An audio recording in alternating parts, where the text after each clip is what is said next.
Lecture, écriture, le niveau scolaire des collégiens inquiète toujours. En 2021, seuls 60% d'entre eux maîtrisent les bases du français. Ce sont les chiffres du ministère de l'Éducation. Les filles s'en sortent toujours mieux que les garçons, même si l'écart se resserre. Et bien sûr, les différences de niveau restent très marquées par l'origine sociale des élèves.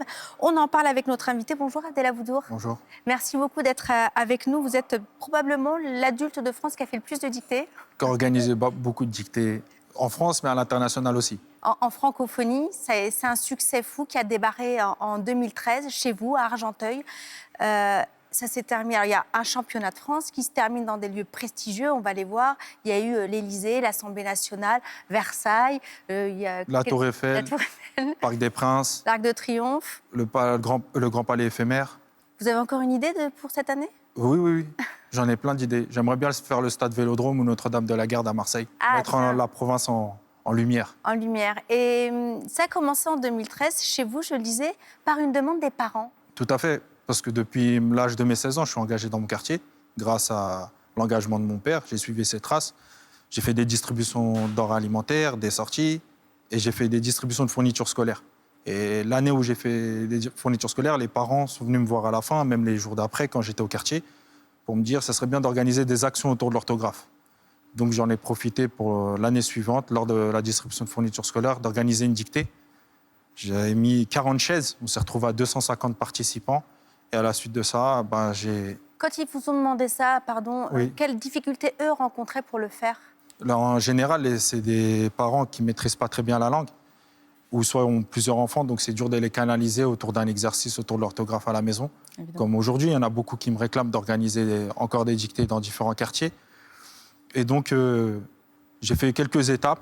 Et après, plus on avait de demandes, et j'ai préféré accompagner différentes structures dans différentes régions de France pour qu'ils organisent eux-mêmes des dictées jusqu'à aujourd'hui, et de regrouper tous les finalistes et les participants dans des lieux historique. Après aussi, c'est grâce à des partenaires et aux personnalités qui viennent lire. Évidemment, mais du coup, vous avez une bonne vigie à travers la France, les différents territoires. Est-ce qu'il y a des disparités importantes en termes de niveau scolaire, de lecture, de maîtrise de la langue française ?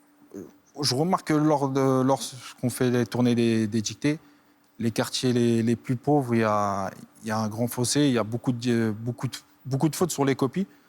Je vois aussi, c'est peut-être socialement, mais de l'autre côté aussi, ils n'ont pas de bibliothèque, pas de structure municipale, je veux dire de bibliothèque ou de cinéma qui puissent s'émanciper et avoir accès à la culture. C'est des familles, des foyers qui sont dans le besoin primaire, donc ils pensent d'abord à remplir le frigidaire avant de remplir la bibliothèque de la chambre de leur enfant. Évidemment. Alors, vous êtes surtout un acteur de terrain, hein. Vous avez commencé comme ça et vous sillonnez la France. Et désormais, en librairie, vous avez décidé de sortir l'ouvrage « La dictée pour tous » avec une professeure de lettres marseillaise. Justement, je crois que votre cœur bat à Marseille. Oui. Sonia Sali. Sonia Sali, je l'ai rencontrée lors d'une dictée dans les quartiers nord de Marseille. Et depuis quelques années, elle nous aide à nous proposer des textes d'auteurs classiques et même à écrire des textes sur mesure. Et là aussi, ça a été une demande des parents ? Tout à fait, parce que lorsqu'on faisait des tournées de dictées, il y a des parents qui prenaient conscience des difficultés de leur enfant, qui voyaient le nombre de fautes de leur enfant. Donc, ils nous demandaient des textes, ou soit la copie du texte de la dictée, pour pouvoir refaire la dictée à la maison et d'entraîner leur enfant. Il y en a, ils nous envoyaient des mails, il y en a, ils me contactent directement par téléphone, parce qu'ils ont toujours mon numéro sur l'affiche. Donc, on leur envoyait. Mais plus on fait de dictées, plus il y a de sollicitations. Donc, avec Sonia Sali, on a regroupé les textes. Elle a permis dans le livre de mettre les textes avec des explications d'orthographe, de grammaire. Alors, on va le décrire parce que c'est quand même très, très bien fait. Vous faites des dictées avec plusieurs niveaux. Il y a 3 paragraphes. Le premier, c'est le niveau primaire. Le second, collège. Le troisième, lycée. Ce qui permet du coup aux parents de ne pas avoir à faire ce travail de niveau dans la lecture. Il y a pour chacun un QR code qui permet d'avoir l'audio de la dictée, donc on n'a même pas besoin de son parent si on a envie de s'exercer tout seul. Et puis à côté, il y a des exercices d'écriture, de grammaire, de vocabulaire. C'est extrêmement bien pensé. Les textes, vous avez choisi des textes classiques. Vous auriez pu aller sur des paroles de chansons, par exemple, sur des textes contemporains. Là, on rencontre Victor Hugo, Louise Michel, Georges Sand. Pourquoi avoir fait ce choix ? Parce qu'à la base, notre livre, on voulait que ce soit la vitrine de notre tournée de la dictée. Et à chaque ville ou région où on va, on essaie de promouvoir un auteur ou une écrivaine qui est passé par là, ou soit le nom de l'école ou de la rue. Après, on a voulu ramener des textes inédits parce qu'il y a des experts de l'orthographe ou des amoureux de la littérature française qui connaissent les mots par cœur des textes classiques. Donc Sonia Sali, pour apporter une touche un peu plus difficile, elle s'est inspirée du dictionnaire des francophones, où elle a ajouté pas mal de termes de la francophonie, que ce soit en Afrique, en Europe ou autre. Et surtout, ce qui est beau, c'est que j'ai beaucoup de retours de parents qui me disent qu'ils font des dictées en famille, qui mettent même que le QR code pour que l'enfant il puisse faire la dictée. Et je tiens à informer les personnes que dans les QR codes, c'est les différentes personnalités qui ont déjà lu des dictées, qui se sont prêtées au jeu à lire des textes classiques de différents domaines. Il y a des journalistes, des sportifs et autres. Et c'est important pour nous. Alors pendant le Covid, il faut le savoir, vous avez du coup fait la dictée à distance et vous êtes même allé dans les quartiers pour distribuer des tablettes parce qu'il y avait des enfants qui ne pouvaient pas faire l'école à distance parce qu'ils n'avaient pas d'ordinateur à la maison. Ça a été quelque chose qui a dû aussi vous faire prendre conscience des différences sociales qu'il peut y avoir dans différents territoires. Est-ce que c'est ça qui vous a donné l'envie de développer aujourd'hui, je ne sais pas si on peut en parler, mais de l'application Si, tout à fait. Ouais. Tout à fait.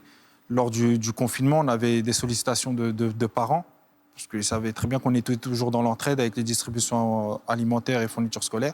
Ils nous ont demandé d'organiser des distributions de tablettes. Au début, on a collecté du matériel d'occasion. Après, on a eu des partenaires où on a pu acheter des tablettes. Mais on a vu qu'il y a une grande difficulté, parce que même s'ils avaient la tablette, les parents ne maîtrisaient pas forcément la langue pour les accompagner dans l'aide, dans les devoirs. Et malheureusement, il n'y a eu pas assez de rattrapage de leur niveau quand ils ont repris l'école et après que ça s'est enchaîné sur juillet-août. Donc j'ai vu que c'était encore plus dur qu'au niveau de la littérature. Certes, il y a certains qui n'ont pas de livres chez eux, qui n'ont pas de table ou de chaise dans une pièce où ils peuvent faire leurs devoirs tout seuls.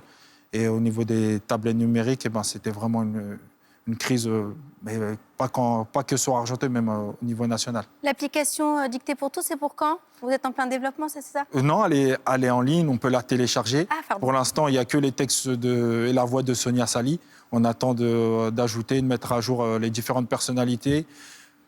On a pu, à travers la Dictée pour tous, organiser des dictées en Italie, à Milan, à Naples, en Belgique, au Maroc, au Cameroun, en Nouvelle-Calédonie. Et on a un public, depuis le confinement, qui est des amoureux de la langue française qui sont dans le monde entier.